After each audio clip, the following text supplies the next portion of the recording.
clearly about what's at stake and not get distracted. And final thing I'll just say, we'll get no help from corporate media in this country. We will get no help from big tech. Big tech is letting the dictator in Havana tweet all kinds of nonsense. Exactly.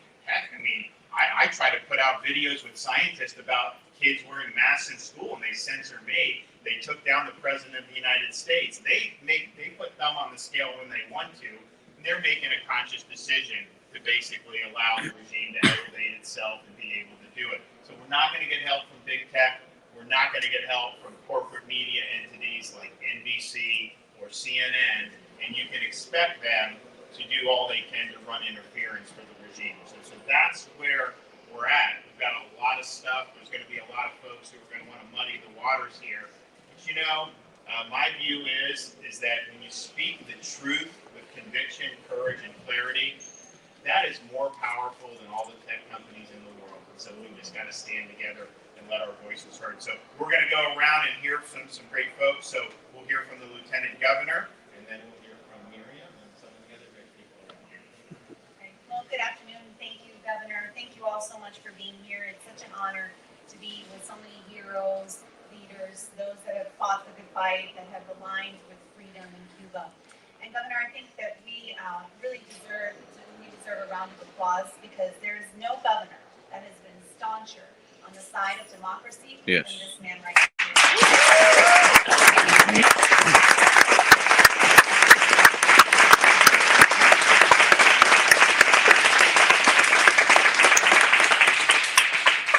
And I think it's fitting that we're here on July 13th on the anniversary of the massacre that I said in Isotypo, where men, women, and children lost their lives at the hands of a murderous thug for nothing more than the great sin of trying to escape tyranny and search freedom. And so for those that lost their lives that day, we will never forget. We will never forget your quest for freedom. And as we've seen the events of the last weekend develop, and we've seen the thousands of Cuban Americans, many of them the youth that would never have dared to confront the regime. What we're seeing brings hope to us all. I was there on Sunday night, and I can tell you the crowds, the enthusiasm, the passion, the fervor. It's unprecedented to see these people not ask, demand for their freedom. And you're right, Governor, this isn't about COVID. This isn't about food. This is about the fundamental values that they have been deprived of for so many years. And for those of us here, you're right. The dreams of our parents, the dreams of our grandparents, many of those that are sitting around the table, we heard all of those dreams at the dining room table growing up. A generation captivated with returning to their homeland, a free Cuba, seeing those fade into the distant future. But now is our moment. Now is our time. And to have a governor like you here in Miami, listening to the leaders, lending your voice to the cause, and to be able to sit with so many that have fought the fight for years, it is truly a humbling experience. And while many of us have been demoralized and depressed over the fact that a regime could prevail for 62 years, and some people have lost hope, but my faith leads me to the only place where you can seek for answers to the unimaginable. And that is in God's word, where in Psalms 9:9 it says, "The Lord will be a refuge for the oppressed, a stronghold in times of trouble. Tú, Señor, eres el refugio de los oprimidos. Eres un amparo en momentos de angustia." So again, I thank you all for being here. I encourage us all to continue to fight the good fight. This is our moment. This is our opportunity. We cannot fail our brothers and sisters in Cuba. Yes. Yes.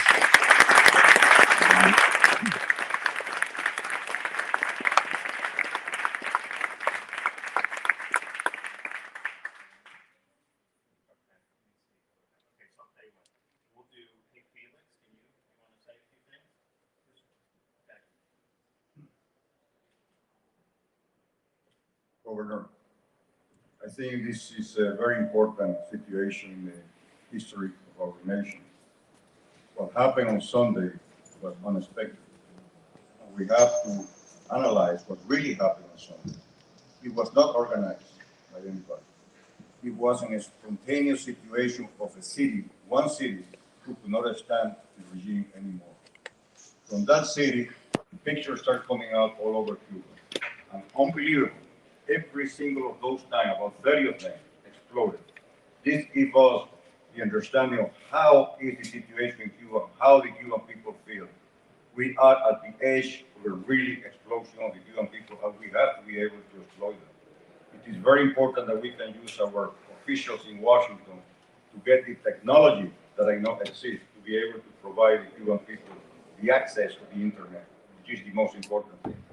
And we will all be behind that. God bless America, and God bless the United States of America. Thank you. Yes.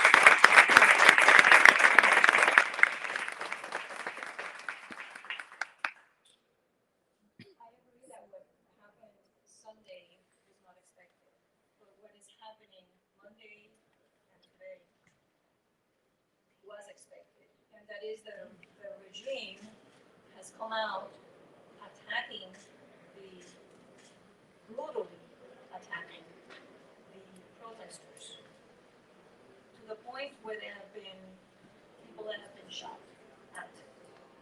And I don't think it's time to hear over and over again what is happening in America. It's time to act. We need to have a plan. Every minute that passes is another life that we could be losing, an innocent life. Enough mothers have suffered already, enough parents and friends and relatives of people that want good for the island. I don't think we can sit around and lose and waste time. It's something we want to hear a plan. What is going to be done? It's difficult, but it's not impossible. The United States has the means. NATO. There was a petition put out by someone unknown to many of us from Belgium. He's a Cuban. He put out a petition asking for intervention to the president, to Congress, to NATO, to the United Nations. 300,000 signatures as of this morning, just yesterday and today. This is the letter that it was to Congress, already passed it on to a representative of Congress from our district. And we want to hear, sitting at the White House and explaining what happened on Sunday as being unprecedented is not news. We know that. What is news is what's happening right now. People are dying in the streets at the hands of the Castro regime. They are bringing in reinforcement from Venezuela. The people, the killers that they had in Venezuela are over in Cuba now. And the people out there don't have any other place to look but to their armed forces turning and disobeying orders, or someone from externally giving them a hand.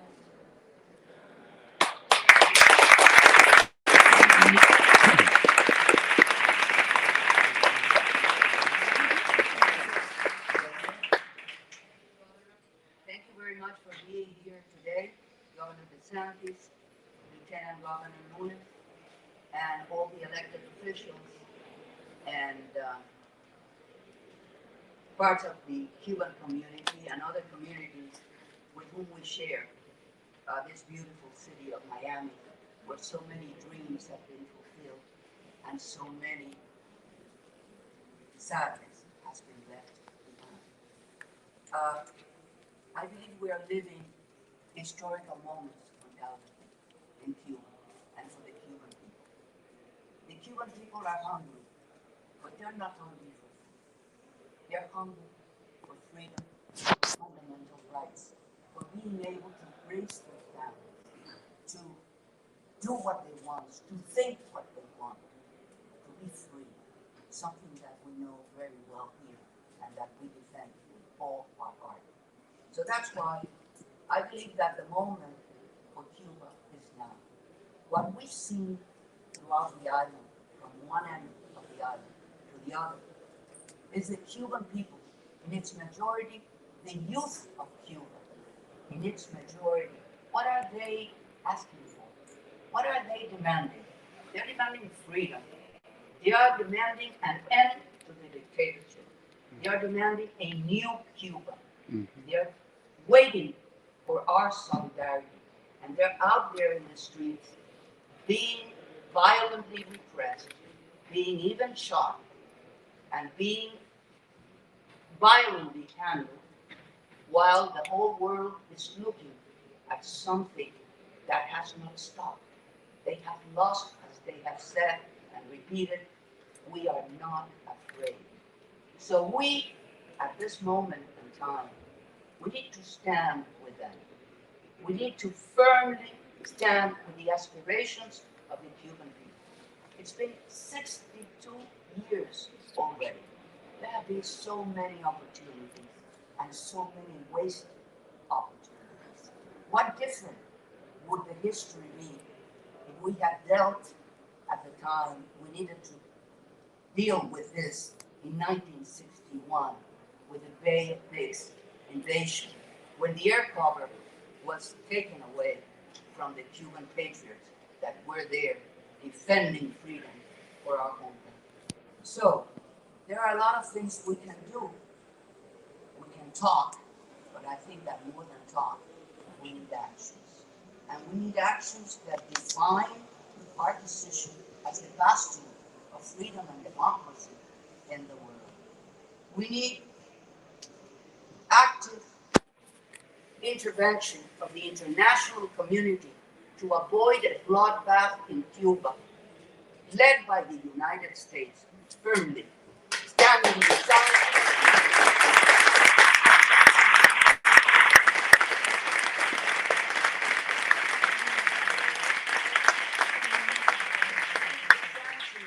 to remain in place. We need not to give unilateral concessions to a dictatorship that the more you give, the more they take. This is our moment. This is Cuba's moment.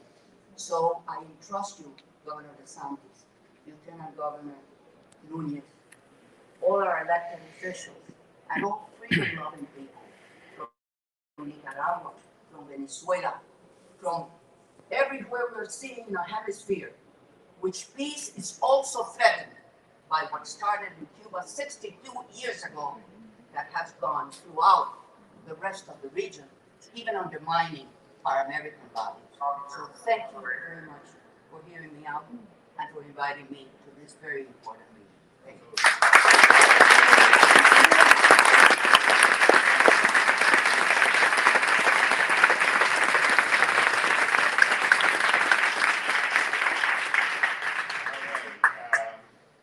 Rosa Maria, you want to say a few things?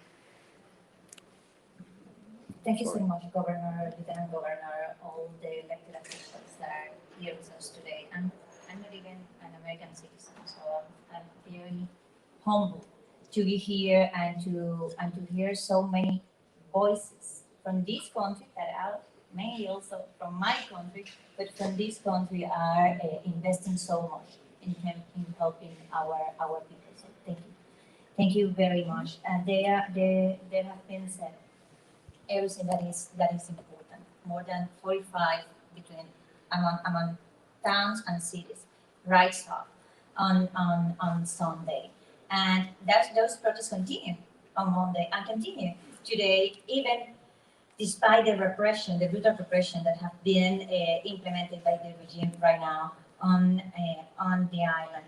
There is a lot that the international community can be doing and is not doing. And that international community is European Union, is all the member states of the OAS, but it's also United States, and they need the leadership of the United States in order to do so. That leadership is something that we're not seeing right now. I have here with me some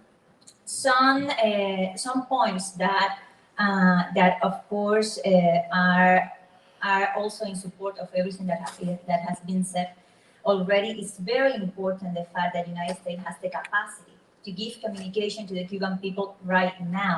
And that communication, that satellite internet access is key because that communication is what can save life right now in the streets in Cuba. The United States has that capacity, so they should be implementing Yes. that. The other points that I have here have been already said, but it's important when you, because and this is an ask. Please, this ask needs to be heard in Washington. We know all the challenges there, but please also give our message, and these messages come from many on the civil society and the opposition. These messages come from the people that signed the Acuerdo por la Democracia, the Agreement for Democracy, which is almost everybody, if not everybody, in this room, but also within the Cuban opposition and the civil society in and out the island. It's very, very important to pass the message. No negotiations with Yes. the Cuban regime. No.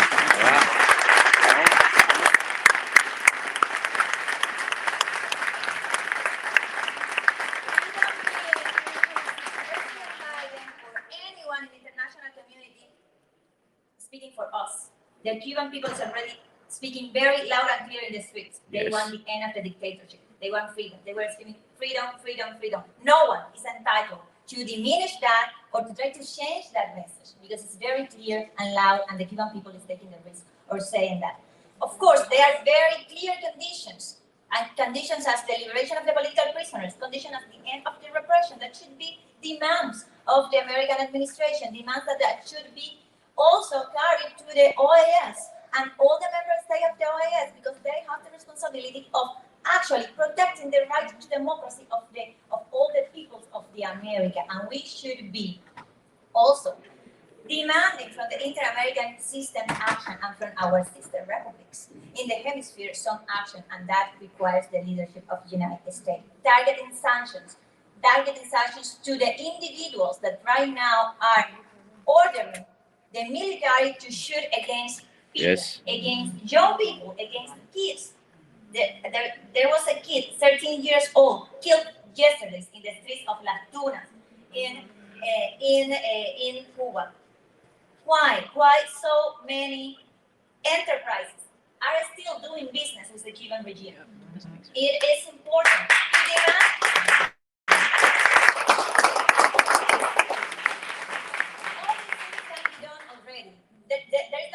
We need money for the satellite, for the rest of that. All that we need is just political will. Why so many enterprises are doing business with the Cuban regime when the Cuban regime is shooting people down in the streets? Mhm. That message needs to be articulated by President Biden, and those enterprises should also have consequences. But we're not asking for something like this, like extraordinary. No, we're asking for the Sullivan people. We're asking for the same thing that they did in South Africa. Why Cubans are less? We're not less, and we're demanding freedom in the streets.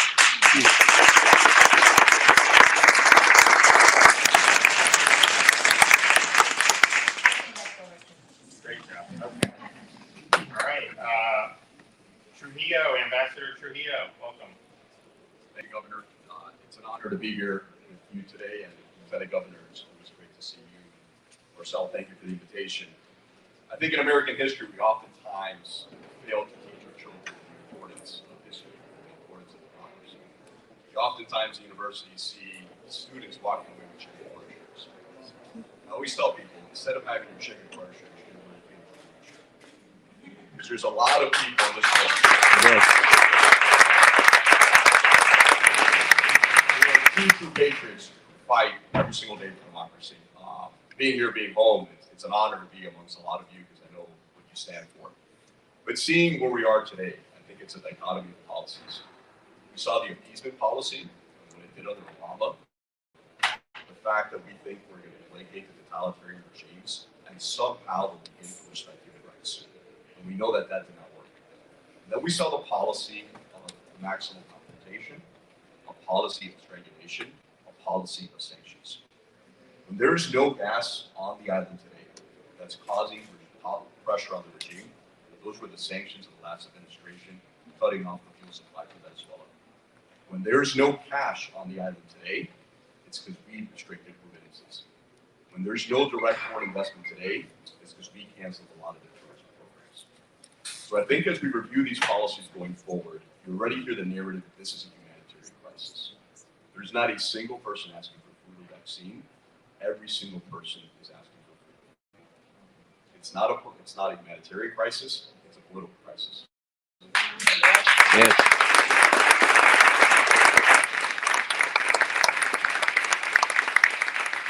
I think it's important for all of us to channel that energy. Just yesterday, they started restricting sanctions on PDVSA, the state-owned oil company.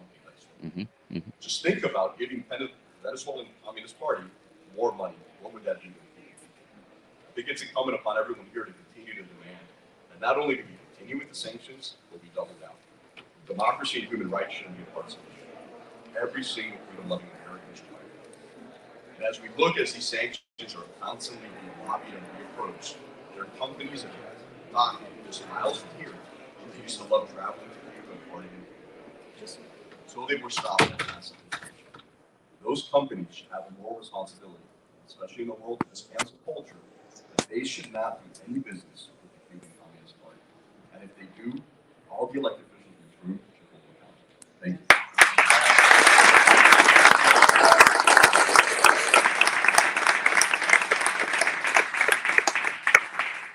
Sir, very briefly, because the main points have been made, we're speaking as a unified community. But first of all, I want to thank on behalf of the Assembly of the Cuban Resistance, Marcel Felipe for leading this effort, you and the Vice Governor for the kind of leadership you have.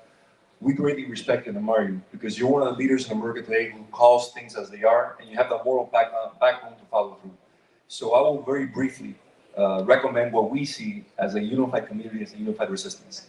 These are the facts. The facts are the Cuban people rose against the tyrants on Sunday, and they haven't given up. We've had 3 days of continuous protests. We keep on having reports of different protests in different parts of the country. Taking into account the kind of repression there is, that is heroic. Second of all, objective fact, the Cuban dictator, Diaz-Canel, has gone on television twice and issued what he calls the call to combat, the order to combat, which means the extermination of protesters. He's referring to them as if they weren't Cubans, as if this is some kind of giant conspiracy. He's authorizing the use of deadly force against everyone. That's what we're seeing. We're receiving too many reports of too many deaths throughout Cuba to ignore them or dismiss them. There are hundreds of people arrested. This regime is playing by a guide to repression that has worked for them for 62 years. And we've seen that guide to repression work in Syria, in Nicaragua, and Venezuela. And they're applying it now. They're crushing the Cuban people now.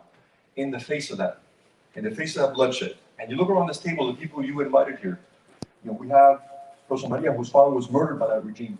We have our beloved Miriam de la Peña, whose son was one of our brothers who was shot down on February 24th. Today, Governor Sylvia, who's a survivor of that massacre. Today, we're commemorating 27 years of them sinking a tugboat of families trying to escape and killing them. How many massacres more can we list? How many more are we going to tolerate? So it is incumbent upon us morally to call for what we see is in the best interest of the United States and the Cuban people. Decisive military action. If not, the Russian advisors who are already getting to Cuba, Putin has had the gall to tell the U.S. not to intervene in Cuba in the last 2 days. Chinese, Russian, Iranian advisors will do in Cuba what they've done in Iran, and Syria, Nicaragua, and Venezuela, and consolidate their foothold in the Western Hemisphere. That affects Florida directly. So with total understanding of the consequences of what we're calling for, and hearing what the Cuban people are asking us to call for, we think that direct military intervention is the way to safeguard the Cuban people and to bring an end to the regime. There are legal instruments the president can refer to. There's a public law from 87-772 from 1962 that gives the president the faculty to intervene on behalf of restoring sovereignty to the Cuban people, and that's what we're fixing now. Thank you for your leadership. Thank you for listening.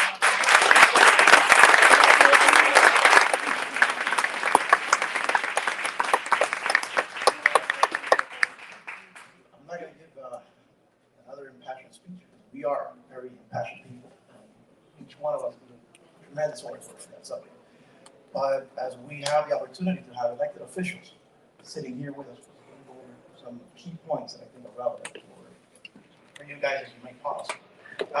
One, it's an electoral reality. One of the things that this has done is unite our community like never before. It doesn't matter if you were previously perceived to be on the softer side of things. there is not one single organization. So there's not one single organization right now calling for any negotiation with the regime. And we have independently come to that conclusion. We haven't decided to have a meeting about this to have a common position. And it's for a very simple fact. And this is a message that perhaps the administration should have heard when it made that statement. The people on the ground are asking for an end to the regime. We are going to be supporting them. We cannot be asking for anything less. So while the president's message, which was, by the way, wrangled after a lot of pressure from Senator Menendez's office and the office of several of our members of Congress and senators, and with the support of the very ones that are here today. You can tell it was still a statement that was put together with several different pieces, and it falls short. While it attempts at providing solidarity, it has two key things that we must never repeat. Or three. One is, again, he's asking the Cuban government to take care of its people. We are not asking. No one in Cuba is asking for the Cuban government to reform. We're just asking it to leave. Period. Exactly, yes.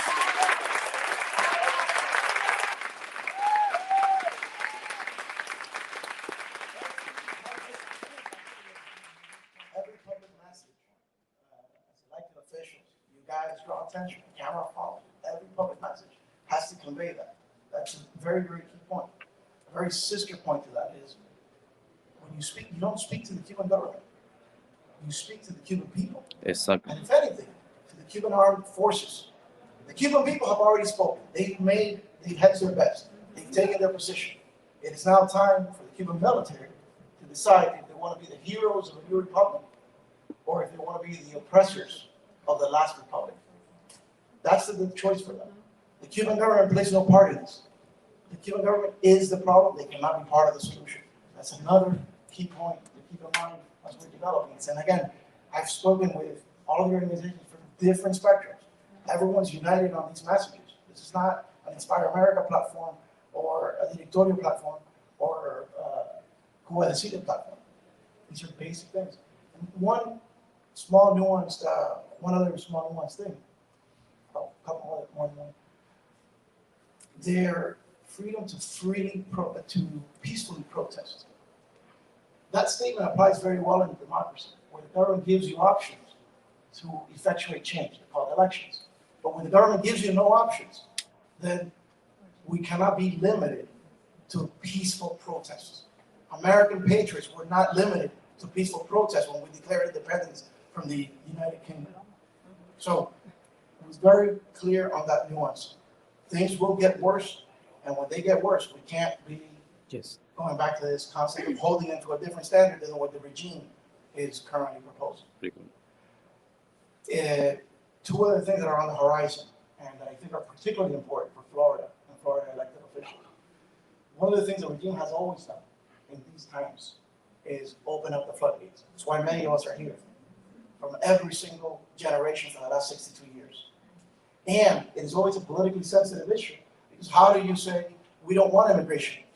We don't want you. A lot of elected officials are very scared of that subject. This community is united in backing you up and saying we are not going to let the Cuban regime this time around have its way and have an escape valve so that it can cure its problems. Cuba's problems need to be cured in Cuba with our support.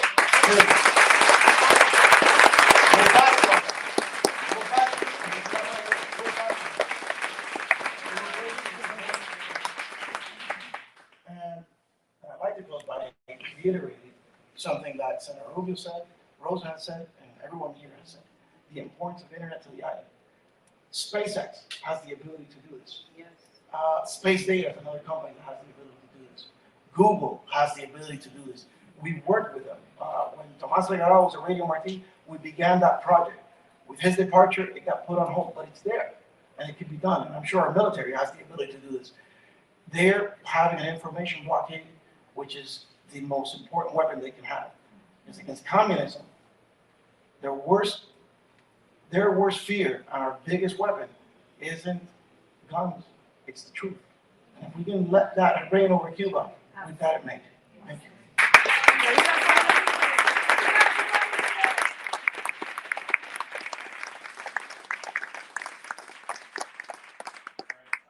hear from our Congress folks. Thank you, Governor, and thank you for being here. We're very sorry, I'm sure that I speak for Carlos and myself, we're very sorry that we do not have a uniform. I'm not sorry. I'd rather be where I'm at. That's We okay. would have loved to serve with you, but we are even more delighted that you are the governor of the state of Florida. And I'm sure Carlos agrees with me that all your former colleagues reach out to us and say, Ron is doing such a wonderful, wonderful job. So we commend you and we salute you for that. I believe that as Congress people, we need to join forces with you. We need to be all one united voice. And as Marcel says, the first thing we need to do is demand that the government, the Biden administration, provides internet to the people of Cuba. If the Congress, if the Cuban regime has the ability to shut down hotspots and everything that has to do with the Wi-Fi, and massacre in biblical proportions could be happening, and we don't know about it. So I think that we should definitely join forces, reach out to your office, see in which way we can help you, and all of us work together at the federal and at the state level, demanding the Biden administration that this is the moment of truth. As I've been saying on the air, it has nothing to do with the Republicans or Democrats. These are Americans joining and helping Cubans. Cuba is closer to Miami than Orlando is to Miami. So I think this is the moment of truth, and we are here to help you and send the right message and just hear your guidance at the federal level. And thank you once again for being here and helping us. Great.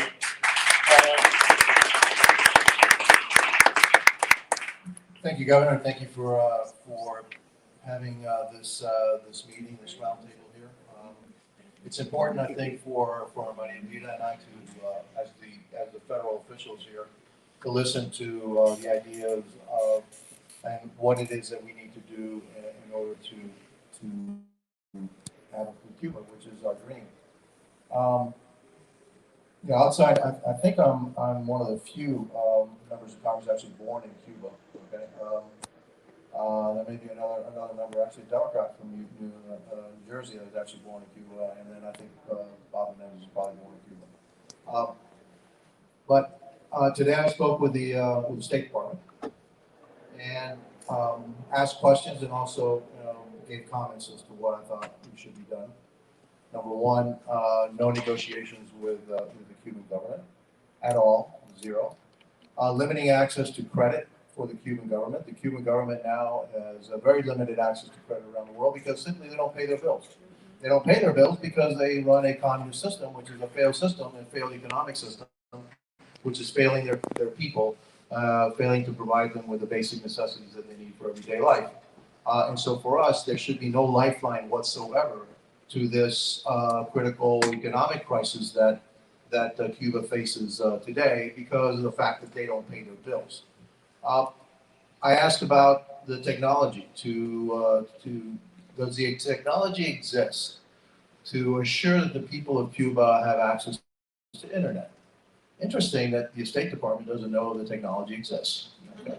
Now, there are people in this room that tell me that technology exists. And so why the State Department doesn't know that technology exists when people in this room do is beyond me. But I asked them to be cordial. Well, if you find out that the technology exists, can you call me back? Because as a member of Congress, I want to make sure that whatever technology exists that will give back the people of Cuba the ability to communicate inside of Cuba, I want to push for that. And I'm sure that Maria Vera will do the same.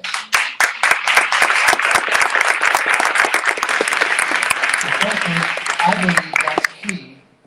That's key to continuing the uprising, the revolt that we see, in Cuba today. It is spontaneous. It was organic. It's being shut down by tactics that have worked for over 60 years. But 60 years ago, there wasn't an internet, and today there is an internet. And today, a lot of Cubans have phones, smartphones that communicate with each other. They have Instagram. They have all kinds of stuff to be able to communicate with each other. And I think that's key to the whole And so I've asked them to do that. And if I know that the technology exists, one good thing is I serve on the Science, Space, and Technology Committee. Okay, so if it needs to go into space, I can probably get some people to help me to put it up in space. And so that is another key element of what we need to do in Cuba. We need to support the Cuban people. We need to know that we are behind them. We need to bring light to the atrocities that are happening in Cuba so that the international community also gets behind our efforts. And so again, no communications, no negotiations, limit access to credit, support also financially the leaders of this movement inside Cuba. They need our help. And by the way, it doesn't mean that they need millions and millions of dollars. It doesn't take much. So internet, limit credit, help the people that are the leaders of the movement, and support for the Cuban people. And I know that we have other ideas, and that's why I'm going around. I saw, Rosa Maria yesterday, talked to her about what's going on in Cuba and what is the best strategy to bring about what we all want, which is freedom for my homeland. Look, there is one thing that we have to know. Everybody that goes out in Cuba and says the word, libertad, is risking their life. Yes. Article 4 of the Cuban Constitution says anybody who goes out and tries to change the government of the state of Cuba is a traitor, and any force can be applied to them. So just simply going out and saying libertad is actually a tremendous act of courage. And so I think we need to applaud all the people that are risking their lives in Cuba today for the cause of freedom. And let's give them a round of applause and solidarity.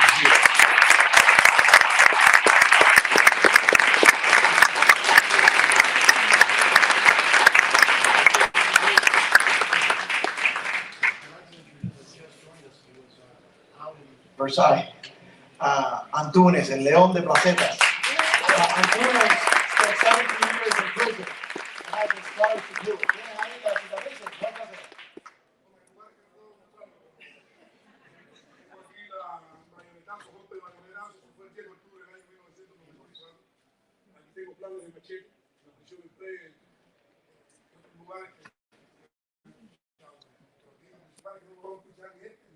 Yeah, he says, they started all over, so they never able to take his weather requirement.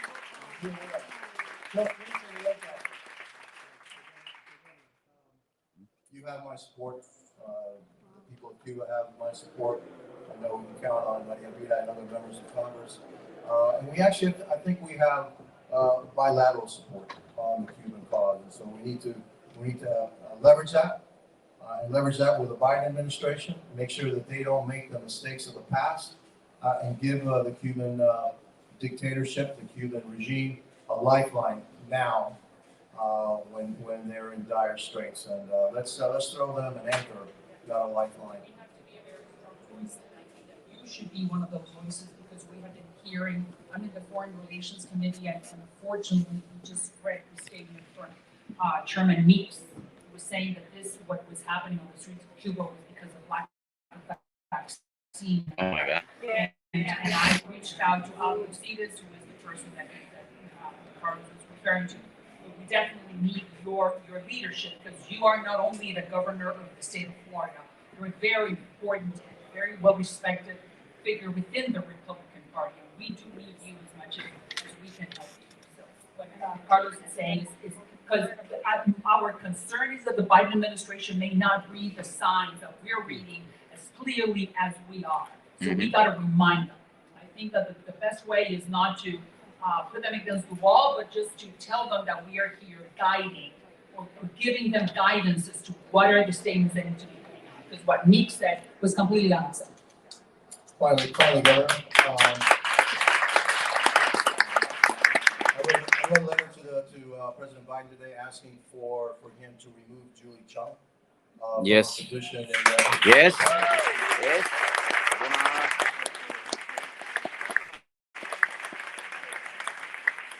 Anybody so wrong that it's about COVID and food shortages doesn't deserve to be in the State Department advising the President of the United States about anything. And so, we'll continue to monitor, and again, hopefully we can stay in touch with everybody in this room. Give us your ideas, and we take them back to Washington, see if we can finally see.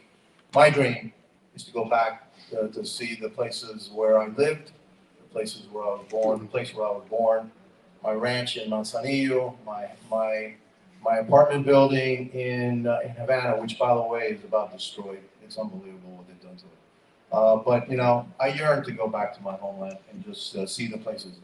I'm not going to stay there. I'm an American. Okay, my life is here.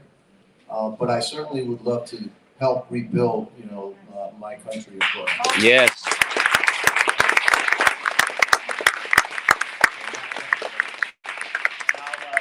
We got a lot of state legislators. I'll have Senator Diaz make any comments. One thing I do think, just hearing about the internet, some of these companies are based in Florida, or at least have big operations, mostly in the Space Coast. So we'll be able to make some calls there and Yes.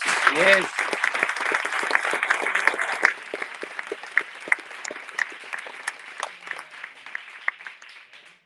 Thank you, Governor. And I first want to thank you for immediately when this went down, without hesitation, jumping in and supporting our community, supporting the people of Cuba and freedom, and being, at a time when words matter and actions matter, you were unequivocal and being clear, just like you were today, that this is about the end of the regime. This is not about COVID or anything else they want to paint it. So I want to thank you because we see you as a national leader. On behalf of every member of our delegation here who are both of Cuban-American origin or represent communities that are majority Cuban, we want to thank you. And a lot has been said on policy, but I want to give you what I believe every one of us are feeling, a heartfelt thank you for your support.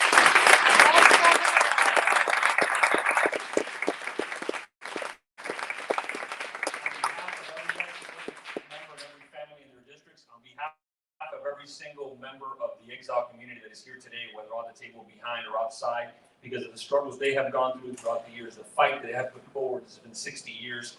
Again, a heartfelt thank you. We appreciate you, and we see you as our leader. We have your back, so thank you for being with us. Great. Thank you.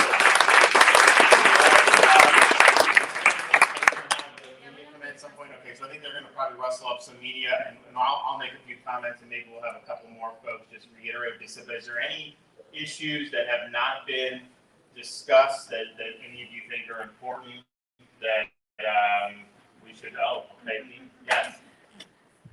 Thank you so much, Rosa Maria. First of all, as the only person, one of the few people on the panel who's not elected, I'm impressed by your steps. You know, actually detailing what we need to do, because I think that's what we haven't heard. And so they're always asking. the society and the decision is actually a united voice. So I pretty much summarized them and typed them up, because I'm gonna try to get that message out. I think everybody in this room who's getting all the media attention that they're getting should have those 5 key points that you outlined here in every single appearance. The only thing I didn't hear was, I talked a couple of times about the Monroe Doctrine. I know it was created in the 1850s, but it's something that if they reaffirm that doctrine, it shows that anybody who intervenes in Cuba in what's going on there is actually an act of aggression towards the United States and any democratic country. And so that's something that maybe we can get the international community to agree on and use that as a statement, a firm statement that the Biden administration, it's not saying we're going to go intervene with military, but it's saying that if you do intervene, any other country steps in and butts in what's going on organically, then you're an aggressor. The United States, then we intervene. So just something like that really firm. I think if everybody can also maybe communicate that to the Biden administration, bring that back to the So thank you all so much. I'm really impressed by everything that's been said. I'm really proud. My grandfather died in Cuba, political prisoner. He wasn't even buried. He didn't even have a tombstone. You don't even know what he is if you've ever been able to go back. I fight every day in Little Havana with tourists who ask me, oh, you're Cuban. Oh, I want to go back to Cuba. How great is Cuba? So I'm always trying to show them this is the real Cuba. This Friday is Viernes Culturales. We're going to do an exhibit from a photographer who's been traveling to Cuba and capturing the real images of what happens there. The rest of the world and the rest of the country, even here in the United States, have no clue what happens in Cuba. They all romanticize the crap out of it. They come to the visitor center in Little Havana. They're like, oh, we want to go to Cuba. This is the closest we'll get to Cuba. Some of them come even had people selling travel trips to Cuba in our welcome center. Nobody even noticed. I put a stop to it. I kicked them out. I'm like, no way. So thank you so much, all of you, for being here and calling attention to this. And I want to cry out because I never got to meet my grandfather. My grandmother came to this country alone with her 3 children. They didn't speak English. They moved to Kentucky. They, you know, their struggles is why I struggle so much to keep this history alive for all of us. I feel like we're losing it. I wish more young people like Chloe who came with me today said, "You need to keep spreading this message because it's dying. Our grandparents are dying, or you know, my mom and dad are like, you know, still around telling me the stories, but eventually they all die off, and then this just becomes a memory. So this moment is so crucial. It's a window and an opportunity that I don't want to miss. I don't want it to turn into a massacre. So thank you all.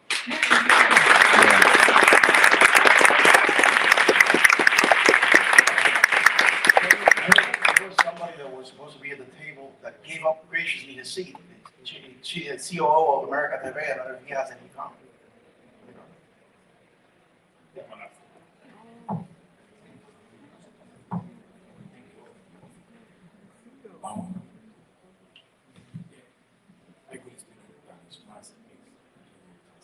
I'll translate.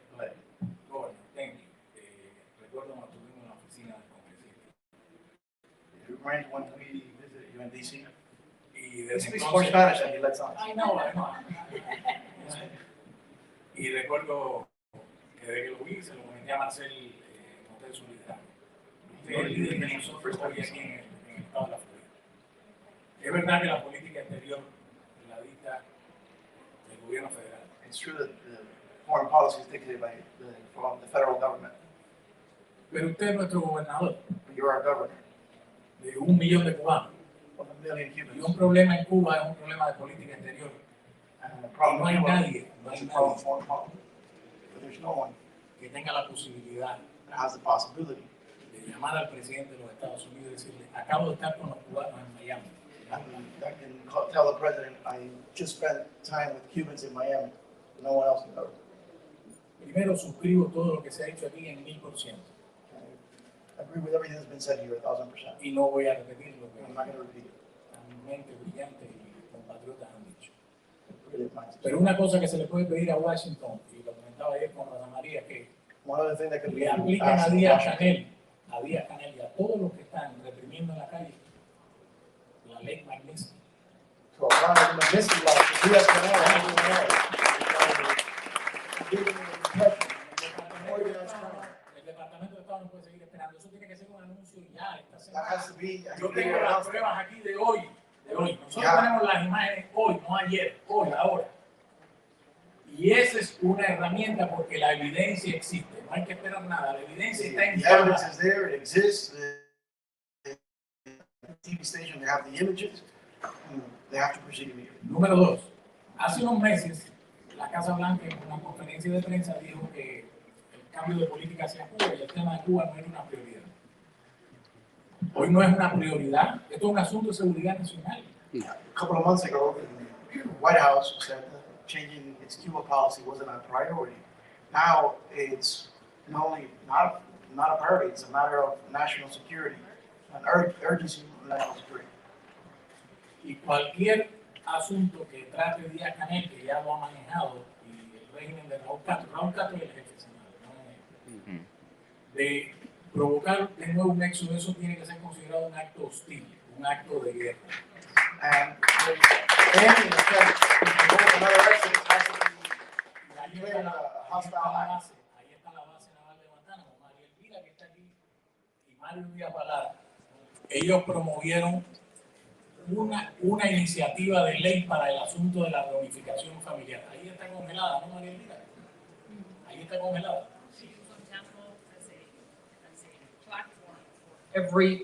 For all those interviews that have not been able to be conducted in the embassy because it's been shut down because of the sonic attacks.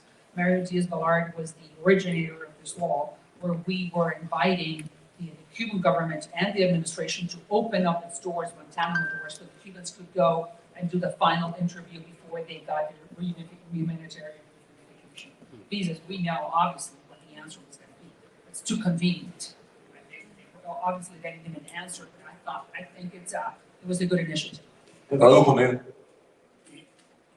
lo último que voy a decir, The last thing I want to say is, lo último que voy a decir, gobernador, la Casa Blanca no le puede dejar tomar una llamada a usted. Usted solo con contar y con lo que nos ha comentado aquí al inicio, lo claro que tiene la realidad nuestra, aquí en Miami y en Cuba, es un acto importante, es una noticia nacional. Yo he visto la cadena Fox, he visto otras cadenas, pero su voz es una voz importantísima, porque usted es el gobernador nuestro. Governor, the White House has to take your call because you are our governor. When you say it's national news, they have to listen to you because you know what's going on. Yeah,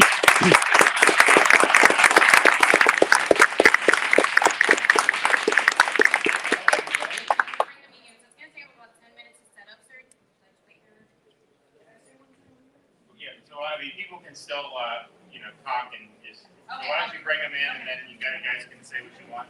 Yep, yep.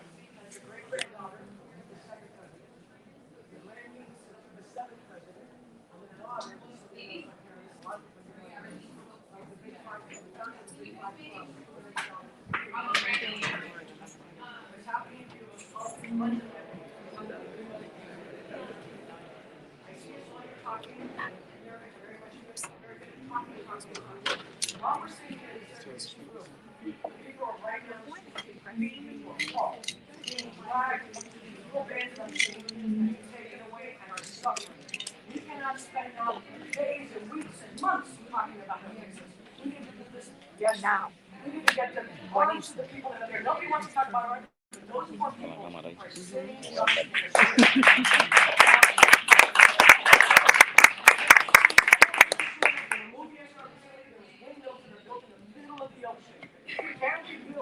something in the middle of the ocean that is a satellite, what do you see for them to get the internet? I don't think you can get the internet from Key West to Cuba. Maybe you can, maybe it's broadband, but we need to not let them get cut off by the government. We need to fix this today, tomorrow, but not take months and talk